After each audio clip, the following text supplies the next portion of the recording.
MLC ఎన్నికలలో ఓరాఓరిగా ఈ ప్రచార ఓరు జరుగుతుంది.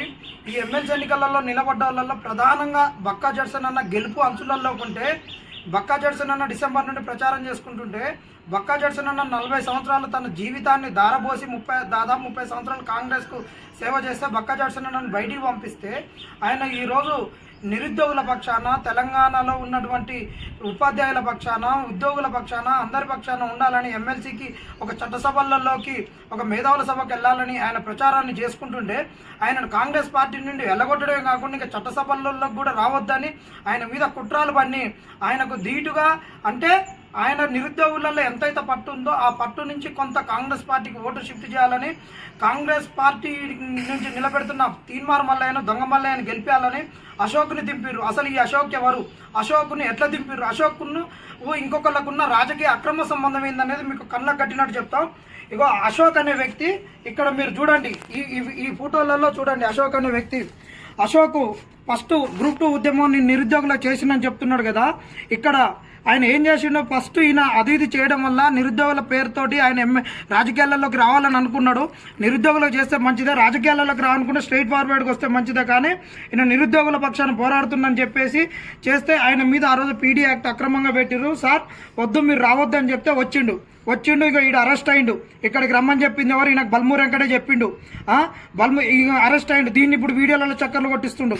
ఈయన అరెస్ట్ అయినాక ఈయనను బయటికి తీసుకొచ్చింది ఎవరే అంటే ఇగో బల్మూర్ వెంకట్ చెంచల్గూడ జైలు నుండి తీసుకొచ్చిండు. ఇది వీళ్ళిద్దరి మధ్యలో ఉన్నటువంటి సంబంధం. ఇక ఈ బల్మూరి వెంకట్కు, రియాజ్కు, వీళ్ళందరికీ మధ్యలో ఏం జరుగుతుంది, నిరుద్యోగులలో ఎట్లా జరుగుతుంది ఏందని ఒక కోవర్ట్ ఉన్నాడు. ఆ కోవర్ట్ అనేటోడు ఇంద్రనాయక్ అనేటు ఆయన ఇగో బల్మూరి వెంకట్ పక్కన ఉన్నాడు. ఈయన ఇగో ఇక్కడనో ఈ బల్మూరి వెంకట్ తోటి ఉన్నాడు. ఇక్కడనో రియాజ్ తోటి పోయి ఈ తీన్మార్ మల్లయ్యకు మద్దతు ఇచ్చిన దాంట్లో పోస్టర్ రీజ్లో ఉన్నాడు. ఇక్కడ ఈయన నిన్న కాక ఈ ఒక 2 నెలల కిందట ఏదైతే ఆమర్ నిరాహార దీక్ష చేసిండో అశోక్, ఆ ఆమర్ నిరాహార దీక్షలో ఇక్కడ కూర్చున్నాడు. ఇక్కడ అశోక్ తోటి ఉన్నాడు, ఇక్కడ రియాజ్ తోటి ఉన్నాడు, ఇక్కడ బల్మూరి వెంకట్ గారితో ఉన్నాడు. ఈయనది ఏందంటే ఈయన అసలు గ్రూప్ 2 పోస్ట్ పోన్లో ఈయన పాత్ర ఏం లేదు. ఆగస్టు సెప్టెంబర్ వరకు ఏం తెలియదు. ఈయన తీసుకొచ్చారు సెప్టెంబర్ చివరిలో తీసుకొచ్చి నిరుద్యోగ బస్సు యాత్రకు ఈయన మీద ఒక కమిటీ వేసిన దాంట్లో ఈయన నిరుద్యోగ బస్సు యాత్రకు, చైతన్య యాత్ర బస్సుకు ఈయన కన్వీనరు. ఈయన కథలు ఏంటంటే మాకు ఇక చాలా తెలుసు, వాస్తవాలు అనేవి ఇంకా తోడాలి. ఈయన అక్కడిక్కడ ఇన్స్టిట్యూట్లలో డబ్బులు అడుక్కొచ్చి కూడా ఇచ్చిర్రు అనేది ఒకటి ఉంది, ఒక అపవాదం అయితే ఉంది. ఇది మరి దీన్ని వీళ్ళు చేయాలా, దాని వైపు కూడా మేము చేస్తున్న, ఎన్నికలు అయిపోయినాక తీస్తాం. ఈ ఇంద్రప్రసాద్ నాయక్ అనే వ్యక్తి ఈ రియాజు బస్సు యాత్రలో మాకు ఇచ్చిన 26,000 రూపాయలు, 26 లక్షలు, 27 లక్షల రూపాయల వరకు ఉన్నాయి. దాదాపు ఆ 27 లక్షల రూపాయలను వీళ్ళు ఏం చేసిర్రు, ఆ రోజు మాకు బస్సు యాత్రకు మా ఎమ్మటి ఉండి చేసినటువంటి సారు, జార్ఖండ్ పీసీసీగా ఉండి రిటైర్డ్ అయినటువంటి సారు అజయ్ కుమార్ సార్ అనే వ్యక్తి మాకు బస్సు యాత్రకు ఎంతో దగ్గర ఉండి చేసినటువంటి అజయ్ కుమార్ సార్ దగ్గర వీళ్ళంతా ఉండి వచ్చి డబ్బులు ఇప్పించండి మాకు. వాస్తవానికి నేను అక్కడనే ఉన్నా. బస్సు యాత్రకు పిల్లలు అటు ఇటు ఇబ్బంది పడొద్దని చెప్పేసి 27 లక్షలు శాంక్షన్ చేపిస్తే 27 లక్షలను వీళ్ళు ఏం చేసిర్రు? అసలు 27 లక్షల్ని మేము బయట రోడ్ల మీద తిరిగినా చేసినాం. ఇంకా దాని గురించి ఇంకో టాపిక్, ఇంకో వీడియో చేస్తా, అది సపరేట్ టాపిక్. అయితే ఇక్కడ చూడండి, ఇక్కడ ఇదే మళ్ళీ అశోక్ ఇక్కడ మొన్న దీక్ష చేసిండు. ఇక్కడ ఆర్కెస్ట్రాని తీసుకొని వచ్చిండు. ఇదే అశోక్ను అరెస్ట్ చేశారు. మళ్ళీ ఇక్కడ నిమ్మరసం ఇచ్చింది వాళ్ళు బల్మూరి వెంకట్ నిమ్మరసం ఇచ్చిండు. అక్కడనే ఆ రోజు గొడవ కాడికి పంపించిండు, గ్రూప్ 2 కాడికి. ఆయన మళ్ళీ అరెస్ట్ అయినాక బెయిల్ తెచ్చిండు. ఇక్కడ కూర్చోబెట్టింది ఆయన. చిక్కడపల్లి లైబ్రరీలో పోస్టుల గురించి చర్చ అయినాక దీక్షకు కూర్చోమని చెప్పి అన్ని చేసుకొని దీక్షకు కూర్చోబెట్టిర్రు. ఇక్కడ మళ్ళీ ఈయనేమో అరెస్ట్ అయ్యిండు. అరెస్ట్ అయినాక నిమ్మరసం దాపించిండు. ఇగో ఈ దొంగ ఇంద్రకుమారు, వీళ్ళు దొంగలు ఇట్లా చేసిర్రు అనమాట. మరి ఈ దొంగ ఈయనను దీక్షలో కూర్చోబెట్టి ఎమ్మెల్సీ నిలబెట్టిన ఆయన ఈ రోజు ఆయన దగ్గరికి ఎందుకు పోయిండు? మరి ఈయన అంటాడు ఇదే అశోక్ అసలు నాకు ఎమ్మెల్సీ చేయాలని లేదు, ఏం లేదు నాకు, అది ఇదని స్టోరీలన్నీ చెప్తున్నాడు. మరి ఇదే గ్రాడ్యుయేట్ ఎమ్మెల్సీ దాని గురించి ఓట్లు ఎట్ట చేయాలి, ఓటు ఎట్ట అప్లై ఎట్ట చేయాలని చెప్పిండు ఈయన. ఇగో ఈ అబ్బాయి ఖమ్మంపాటి సత్యనారాయణ, ఈయన ఇండిపెండెంట్గా పోటీ చేసిండు. ఈయన కాంగ్రెస్కి ఏమైనా డైరెక్ట్ చెప్పలేదు. ప్రజా వ్యతిరేకత ఉంది, వాళ్ళు నిరుద్యోగులు ఉపయోగించుకున్నారు. ఆ రోజు వీళ్ళు ఎలివేట్ అయ్యేందుకు కేసీఆర్ మీద పోరాడినందుకు అందరం వీళ్ళని అభినందించాలి. కానీ ఈయన ఇండిపెండెంట్గా చేసిండు. కాంగ్రెస్ గెలవాలని ఎక్కడ చెప్పలేదు డైరెక్ట్గా. వీళ్ళిద్దరు కలిసి ఎమ్మెల్సీకి ఎట్లా ఓటుకు అప్లై చేసుకోవాలని చేసిండు. ఈయన డేటా మొత్తం మళ్ళీ ఇస్తే ఈయన ఆఫీస్ నుంచి అందరికి అప్లై చేసిరంట. మళ్ళీ ఈయన 2 లక్షల ఓట్లు ఫిల్ చేసిరంట. ఇది వీళ్ళ తతంగం. అయితే ఇప్పుడు మళ్ళీ ఇప్పుడు ఇన్ని కథలు చేసే అశోక్ మరి ఇంత ఈ అశోక్ ఇంకొకటి చూడు కాంగ్రెస్కి ఎట్లా సంబంధం ఉందనేది. ఇదే ఈ అశోక్ గురించి రేవంత్ రెడ్డి గారికి ఉన్నటువంటి ఒక మీడియా బిగ్ టీవీలో ఈయన గురించి ఇంటర్వ్యూ ఇస్తారు, అన్ని చేస్తారు, ఈయన గురించి లైవ్ పెడతారు. కానీ ఇదే బక్క జడ్సన్ అన్న గురించి కాంగ్రెస్ రావడానికి కష్టపడ్డ బక్క జడ్సన్ గారి గురించి ఎందుకు ఇంటర్వ్యూ చేయరు, లైవ్ ఎందుకు చేయరు? ఇగో బక్క జడ్సన్ గారు తీన్మార్ మల్లయ్య గురించి ఆయన దొంగగా చేస్తుండు, బ్లాక్మెయిల్ రాజకీయం చేస్తుండు, ఎమోషనల్గా చేస్తుండని ఒక 2 కాళ్ళు లేని ఆయన ధర్నా చేస్తుంటే ఈయనది మాత్రం ఈ బిగ్ టీ వాళ్ళు మాత్రం ఎక్కడ కవర్ చేయరు, అన్ని యూట్యూబ్ ఛానల్ కవర్ చేస్తుంటే ఇక కాంగ్రెస్ ఛానల్ ఆయనకు అట్లా మైలేజ్ ఇస్తారు. వీళ్ళు అసలు ఈ తీన్మార్ మల్లయ్య అశోక్ అనేటోడు వీళ్ళు చట్టసభలకు పోయే అర్హత ఉందా లేదా? పక్కా ఇప్పుడు చెప్తున్నాం కదా, ఆ రోజు గ్రూప్ 2 అప్పుడు పంపించింది ఆయనే, అరెస్ట్ చేయించి కొట్లాడితే అరెస్ట్ చేయించింది ఆయనే, బెయిల్ తెప్పించింది ఆయనే, మొన్న కూడా దీక్ష కూర్చోబెట్టింది పల్మూరు వెంకటే, బెయిల్ తెప్పించింది పల్మూరు వెంకటే, నిమ్మరసం దాపింది ఆయనే, ఇంటికి వచ్చి తోలింది ఆయనే. ఇక్కడ మనకు అందరికీ క్లియర్గా కనబడుతుంది. కాంగ్రెస్ బిగ్ టీవీలో ఇంటర్వ్యూలు పెట్టించారు, జడ్సన్ అన్న దానికి ఒక టీవీ రాదు కాంగ్రెస్ తెచ్చిన కాడికి.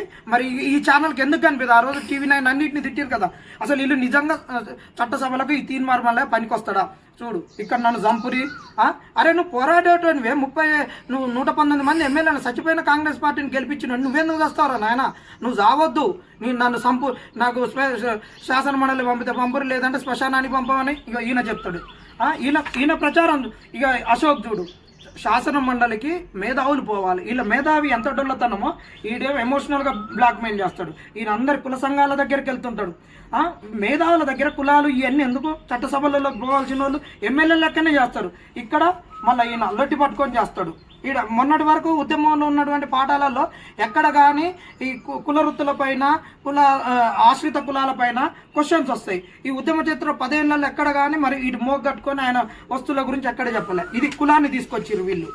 ఎమోషనల్గా ఓట్లాడుతాడు, ఇడే ఎమోషనల్గా ఓట్లాడుతాడు, అనే కులాన్ని చూసి అడుగుతాడు. ఇక ఫ్రీబీస్ ఇవ్వద్దు ఎక్కడున్నా కానీ. ఇప్పుడు జనరల్ ఎలక్షన్లో ఫ్రీబీస్ ఇస్తారు, మరి వాళ్ళని డబ్బులు ఇస్తుంటే ఈయన పుస్తకాలు ఇస్తుంటాడు. మరి రేపు ఎమ్మెల్సీ అయినాక బిర్రు సంపాదించినాక మరి ఏమి ఇస్తావు? ఒకళ్ళు స్కూటీ ఇస్తావు, ఒకళ్ళకి ల్యాప్టాప్ ఇస్తావు, ఇంకొకళ్ళకి ఆడవాళ్ళకి అది ఇస్తావు, ఇది ఇస్తావా? పుస్తకాలు ఇస్తావు, మగవాళ్ళకి ఏమి ఇస్తావు?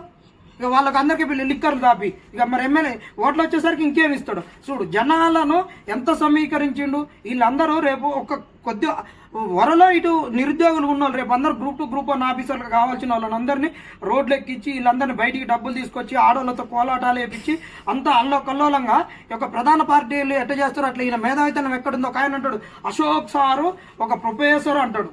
ఇక చూడు ఎట్లా బస్సులు పెట్టి ఇన్ని డబ్బులు నుంచి వస్తున్నాయి. ఇదంతా వెనక ఉండి నడుపుతున్నటువంటి ఈ ఎవరైతే ఉన్నారో ఎమ్మెల్సీ ఈ బల్మూరి వెంకట్ గారు ఇస్తున్న డబ్బుల వల్ల వీటి వల్ల నడుస్తున్నటువంటి తంతు. దయచేసి నిరుద్యోగులారా ఆలోచించండి. కట్టర్ ఫైటర్గా ఉన్నటువంటి జడ్సన్ అన్నకు ఓటేయండి. అశోక్ అనే వ్యక్తి జడ్సన్ అన్న నొడగొడుతందుకు దించినటువంటి ఒక బూటకపు మనిషే.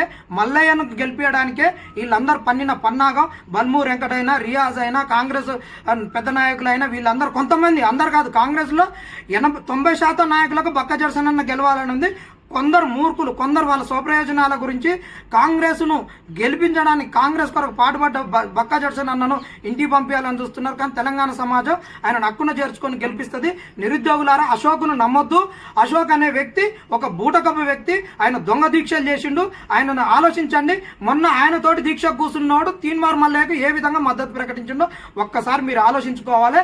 ఈ అశోక్ అనే వ్యక్తి ఒక ఫేక్. ఆయనకు మొన్న ఇప్పుడే ఇంకొకరు చెప్పారు 3 కోట్లు అడిగిండంట తీన్మార్ మల్లయ్య విత్ డ్రా కావాలని. అన్న నీ కొరకు ఇంత చేసినా కానీ అంటే అన్న నీ కొరకు ఎక్కువ అవుతుంది, మళ్ళీ అటు ఇటు అవుతుంటుంది ఏదంటే 3 కోట్లు అన్న మరి విత్ డ్రా అవుతుంటే 3 కోట్లు ఎందుకులే కానీ నీకు తర్వాత సెట్ చేస్తా కానీ నువ్వైతే గట్టిగా ఉండు, నువ్వు నిరుద్యోగుల కళ్ళి తిరుగు, నేను ఇక ఇటు ఉపాధ్యాయులు ఈ సంఘాలు తిరుగుతా, నువ్వు పక్క నిరుద్యోగుల వైపే ప్రచారం చేయని చెప్పినాడు. నిరుద్యోగుల వైపే వస్తున్నాడు. నిరుద్యోగుల ఓట్లు చీల్చాను చూడండి. ఆయన ప్రచార సరణిలో ఎక్కడ కానీ ఉపాధ్యాయులు కానీ ఎక్కడ కానీ ఎవరిని కలవట్లేదు. అక్కడక్కడ అట్లా వీడియోలో చేసి పెడుతున్నాడు. మొత్తం నిరుద్యోగుల ఓట్లు చీల్చడానికి బక్క జడ్సన్ ఓడగొట్టడానికి. దయచేసి జడ్సన్ అన్నను గెలిపియాలి. 41 నెంబర్ మీద మీ మొదటి ప్రాధాన్యత ఓటు వేయాలి.